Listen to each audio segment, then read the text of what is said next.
Show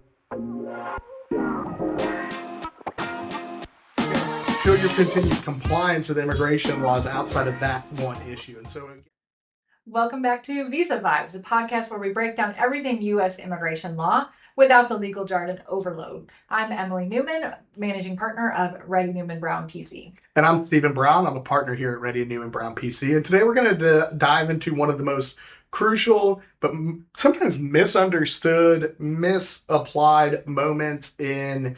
We're going to focus on H-1B, but really the process in general, responding to requests for evidence or RFEs. That's right. So the filing season seems to be the big event, but for many employers and foreign nationals, the real challenge comes with the adjudication. After the initial filing, when USCIS issues an RFE, or request for evidence. And make no mistake, the way you respond can make or break the petition. It can lead to a denial if it's not responded to carefully. Yeah, so let's set the scene. Why are we doing this now? I mean, RFEs, it's kind of, everybody knows that they're out there, but the H-1B cap season just ended June 30th, so we're going to start seeing those adjudications come, and it seems like every year there's an uptick in RFEs. It could very well be that it's just the number of filings. It could be that there's more scrutiny. I think it's a little bit of both. And there's usually a surge in the RFEs this time of year when these initial cases go going through 85,000 plus petitions. They're going to question some things. Yeah, it's important to understand that an RFE is not a denial. It's just USCIS saying we need more information, we need more clarity, we need more proof, more documentation, especially in today's climate of increased scrutiny. Now, up until this point with the Trump administration 2.0, we really haven't seen, knock on wood, too many weird things happening with USCIS adjudications in terms of unusual RFEs. We've seen other weird things. Yeah. But that doesn't mean they're not coming. We have a new USCIS director who's very much into strict, narrow interpretation of things. So I think there's going to be some tightening of H-1B adjudications. And so we're very likely to start seeing RFEs becoming a more standard part of the process again. Yeah, it doesn't mean your case is doomed. I mean, I can't tell you how many times we get panicked emails like, oh, I got an RFE. And usually it turns out okay. But you do need to treat the response with strategy, effectiveness, and urgency. If it isn't answered properly, the next step is a denial, right? And it might mean waiting until the next year to apply. It might mean having to leave the U.S. And there's a lot of good strategies to avoid that. Yeah, so we're going to talk about some of the more common RFE issues that come up during H-1B, especially cap season. So what typically triggers an RFE? One of the most common ones is beneficiary qualification. So we're talking about the employee being sponsored. Does this person actually qualify for the job that's being offered to them? We typically see this when the person is working in field A and their degree is in field B. Maybe they're related, maybe they're not, maybe they need to rely on education plus experience to show that they qualify. But that's one of the very common requests for evidence. Yeah, so let's kind of give an example here of someone who's being hired as a software developer who has a degree in mechanical engineering. They clearly have a good analytical background, the math and all that stuff. And then they, have 9 years of really good experience, hands-on experience in the software development field. Totally qualified based off of their experience, more so than just someone right out of college with a software development degree. But USCIS needs you to connect the dots. And how's the mechanical engineering degree getting you there? Because that's how they look at these cases. Now, USCIS applies a rule of 3 years of relevant work experience equals 1 year of education. So here with 9 years of work experience in software development, we have 3 years of education. It's easy math for that one. And so what you would want to look towards are credential evaluations and expert letters. Get a professor who can look at and say, look, my school, we do these life credits, or we can give credit based off of experience. Going through this individual's background and giving a really detailed look at what they've done, how long they've done it, what their education is. that expert is able to opine that, hey, they have the equivalency of a degree in software development, right, in a relevant field. That's very common. It works. It's, how it's one of the good ways to go about responding to this. And typically what I recommend to companies to do when we get those RFEs. What about the next big one we see? Yeah, the next big one is this job actually a specialty occupation? So H-1Bs are only for specialty occupation. So if it's not a specialty occupation, you can't get an H-1B. Well, what is a specialty occupation? It's any job that normally requires at least a bachelor's degree in a specific field of study. So USCIS relies heavily on the Occupational Outlook Handbook, which is a document put out by the Department of Labor every year that looks at each occupation category and says for this occupation category, this is the normal way to get into that job. And so if the Occupational Outlook Handbook says that this job normally requires a bachelor's degree in computer science, and the person has a bachelor's degree in computer science, we can all agree that's a specialty occupation, not a big deal. But there's some times where the Occupational Outlook Handbook just says this job normally requires a bachelor's degree in any field, right, or multiple fields. Or maybe it says it doesn't say anything about a bachelor's degree at all. And then you have to prove, okay, what is it about this particular job that makes it require something more than what normal jobs require according to what the Labor Department said. So, and it often happens for jobs that are kind of more generic in nature, business type roles. The Labor Department generally says you don't need a business degree to run a business or to manage a business. Right. You can learn it by doing it. And sometimes not just the OOH, it could be how the, company drafted the support letter, the requirements. If they say, one of the favorite ones, USCIS does, even if you're being hired to be a mechanical engineer, everybody knows mechanical engineer is going to have a mechanical engineering degree. But if the job letter says we require a degree in engineering, USCIS is just like habitually going to respond, there's 45 fields of engineering. How is this a specialty occupation?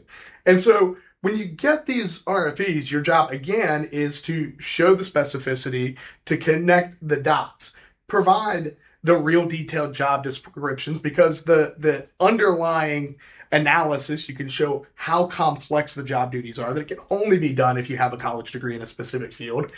Look at job posting from similar employers, showing the industry, requires a degree in a specific field that you've stated.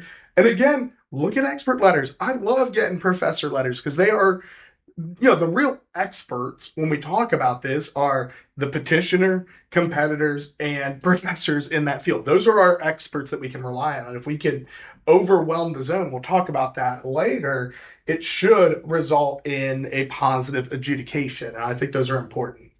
All right, another top area for requests for evidence is maintenance of status. So when you're filing an H-1B, if you are requesting a change of status from your current status, or if it's not a cap case, you're filing an extension of status, you always have to show that at the time of filing, you were maintaining the status that you were given. So if you're changing from F1 to H-1B, USCIS may look to did you maintain your status during your OPT? Was there a bona fide employer-employee relationship? Did you exceed your unemployment limit? Same thing for STEM OPT. CPT, they definitely look at that to make sure that it was properly authorized. So these so-called day one CPT programs are often a red flag because USCIS thinks they're issuing CPT when they're not authorized to do so, because you're not supposed to give CPT from day one of a graduate program. Yeah, they're certainly going to look to see if it was integral to the studies. And, the big one that we saw, especially in the first Trump administration, is, how much of were you actually going to class? The fly in once a semester thing was a big red flag. And so when you get these RFEs, the one thing to remember is that these adjudications are bifurcated. You can get the H-1B and they can deny the change of status. You have to go for visa statement, but that's a pain. So how do you respond to avoid this best you can? The academic records, the work authorization documents, honest timelines to show, hey, this is when I worked, this is how much I worked, this is how it was related to my degree. This is how I complied with my 983 training plan because that for STEM OPT is a big thing. The company said, you and the company said, we're going to do this, this, this, and this in order to do this training. Um, how did we comply with what we said? So just be ready to prepare what you said you were going to do. And then, Emily, there's a new trend we've been seeing. Yeah, so this is for anyone who's had any kind of run in with law enforcement. And we first started seeing this for F1 students, where out of nowhere their CVIS records were getting terminated. They were getting emails from the consulate. Their DSO was telling them, we received notice that due to your visa revocation because of some law enforcement issue, we have terminated your CVIS record. And that ended up impacting thousands of F1 students. We filed lawsuits, we got them to go back on that, and everyone's back in status. Things are fine. But after that happened, then we started seeing I-129 RFEs and I-140 RFEs saying that we need to send you for biometrics. They weren't really expanding on why, and we all thought, well, that's weird. Why do you need biometrics for an I-129 or even an I-140? The I-140 makes no Especially sense. because the I-140, they don't even have to be in the US. Yeah. Well, same with the I-129. So Like, why are why we we asking doing for this? biometrics for someone? Well, come to find out, they're asking for biometrics because they already know or think they know that there's something adverse in your record, and they need the biometrics so they can run a security check. Then, once they run the biometrics, they find, oh, this person had been arrested for something. Now they're sending a request for evidence asking for all of the documents related to that arrest. They want to see the police report. They want to see the court records. They want to see the final disposition of the case. Did you actually get prosecuted? Were you convicted? Did you plead guilty? What was the punishment? All of those records they're asking for, but they don't say why. No. And so our first response was, okay, they're asking for these things because they want to determine whether the person is inadmissible or removable. Those are generally the big things. So if you're inadmissible, they can deny your change of status, deny your extension of status. Or if you're removable, that means they can put you in deportation proceedings. But all of these arrests that are coming up are for a lot of minor things that don't make you inadmissible or removable. And so we would respond back saying, well, here's all the documents, but this person is not inadmissible. They're not removable. Why are you even asking about it? Then we get another RFE or notice of intent to deny saying it's not about inadmissibility or removability. We are intending to use our discretion to deny your extension of stay or deny your change of status because of the issues raised in these arrest records. Yeah, and that discretion thing until that second notice came, the second RFE notice or the notice of intent to deny, like that was hidden. So now what's the strategy? You get that one that says, we'll provide us all the court documents, review them, go through and look at what the issues are. Do that analysis because they're not going to, straight up say, well, turn over your court records. We think you're inadmissible because of da da da da da. You should kind of work with an attorney to go through that analysis. Certain crimes, even if they're minor, can become inadmissibilities. I saw one that had reached out on a DUI with bodily injury. Like that's probably a bigger deal than again, all DUI is not good, but there are some that are worse than others. After you go through those negative factors, the safety issues, the potential for removability and admissibility, now let's be proactive. Let's talk about the positive factors to allow that should push them to exercise what they think is discretion, to exercise that discretion. If you've got family ties to the United States, if you've got a child here, like let's push that forward here so you can try to be like, I'm a good person, I got a kid, everything, it wasn't a major issue. The court case got dismissed.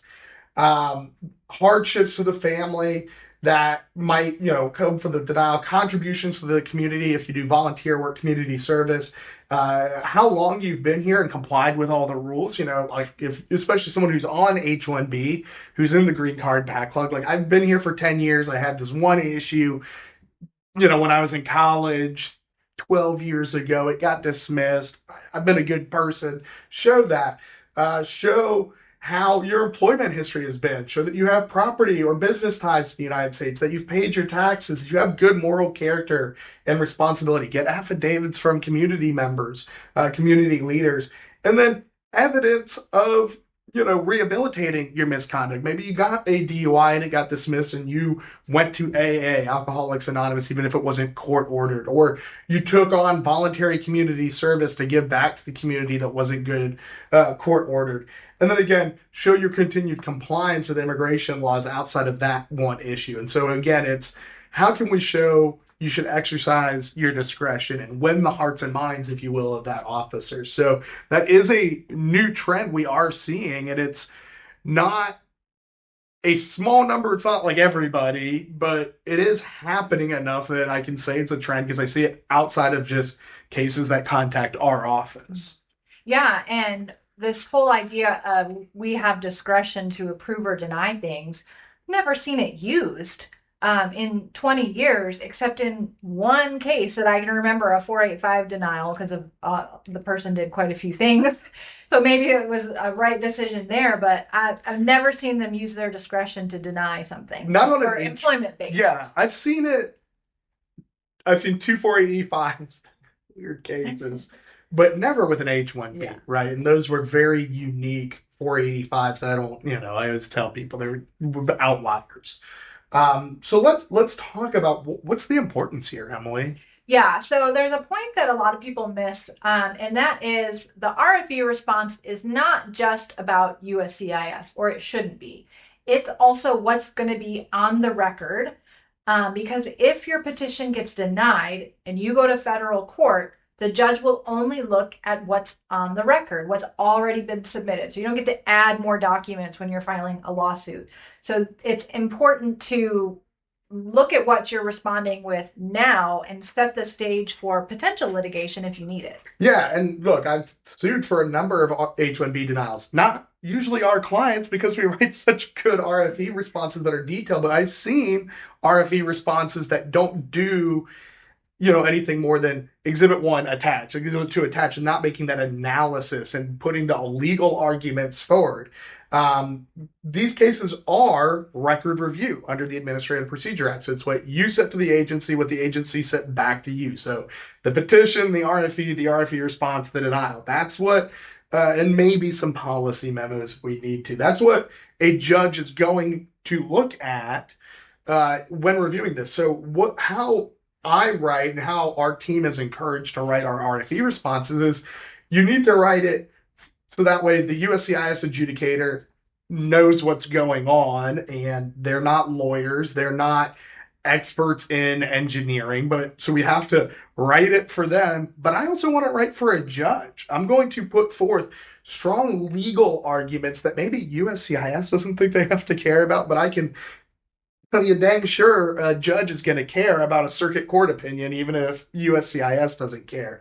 And it is important because litigation is a strategy. We've talked about that in previous episode for denials and potentially overcome them.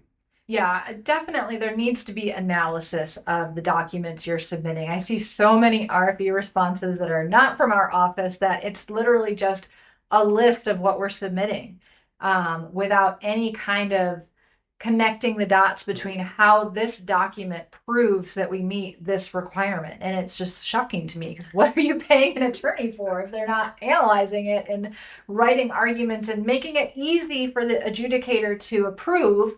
And if the adjudicator denies, make it easy for a judge to get it reopened. Yeah, I mean, I know I've certainly had some that were not easy for the adjudicator because I knew who my audience was, that it was going to a judge. But there is a good way to balance that where you can make it easy for the adjudication reader, but also really good for a judge, the U.S. attorney that might be looking at the case. And hopefully, if you get a denial, overcome it through litigation. But also, when you write a certain way, USCIS takes it more seriously, I think. I don't know if they should, but I think they do. So here's just a simple framework, and this is not all encompassing by any means, but if you get an issue on your qualification, the beneficiary qualifications, look at the degrees, the transcripts, and then consider a credential evaluation, but then make that analysis. Why does that degree qualify this individual for the job that's being offered, the specialty occupation that's being offered?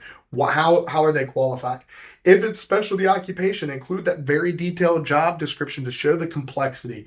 Get those expert letters, those job postings from the company, competitor letters, and show, hey, we can meet the prongs of specialty occupation, and here's how each piece of evidence shows that. I'm not just going to be like, here's a job posting. Here's a job posting that says, yeah, it's a similar size type of organization, same field.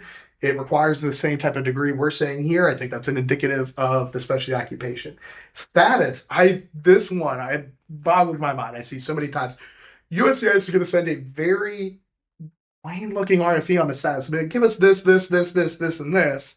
And then people respond with, here's this, and this. And it's not, here's documentation to show the company said I was going to do weekly Zoom meetings for my STEM OPT training. Here's the call logs for those. Here was our notes from that. Here's how we actually did that. So make that analysis. Talk to your DSO too if you get those status ones. So I think super important to go about that. All right, so you've mentioned expert letters. These are one of the most powerful tools that you can include in your RFE arsenal. These are written by industry professionals or academics who explain why your case meets the requirement. They're aware of your industry, they're aware of your specific job, they review the job description and then say, based on this, we think this in our expert opinion. Yeah, and these are detailed, not just boilerplate. These go into what are the professor's credentials, how they can even make this opinion that should be listened to, what they reviewed, how their analysis came about, what they analyzed, and what their conclusions were. And it's custom to that question that's being asked, whether it's a specialty occupation or whether it's the individual's qualified. I think this is the most critical piece of evidence. Yeah, and they don't just help with USCIS. They hold serious weight in court if you end up there. If USCIS denies the case while ignoring a well supported and written expert letter, that's the kind of thing that judges don't take too kindly to under the APA. And so you have a better chance of getting your case reopened. Yeah, I think my, for lack of better words, favorite denials to take to court is when they ignore it because they think they can. They think, oh, we don't have to listen to this expert because of X, Y, and Z. And the case law is a lot different than what they think out there on experts. So what's the takeaway from today's episode is don't treat RFEs just like paperwork. The next step is a denial, typically. And so take it seriously, but also don't panic. If you've got attorneys that have experience, they're going to give you the strategy. You're going to have to play a role, whether you're the company or the employee, and getting the documentation because look, I'm not a mechanical engineer. I'm going to need a little bit of help here. But a good attorney can help come up with a good legal strategy on going about your case. Yeah, and they can organize the documents in the case in a way that's effective and easy for the adjudicator to give you an approval.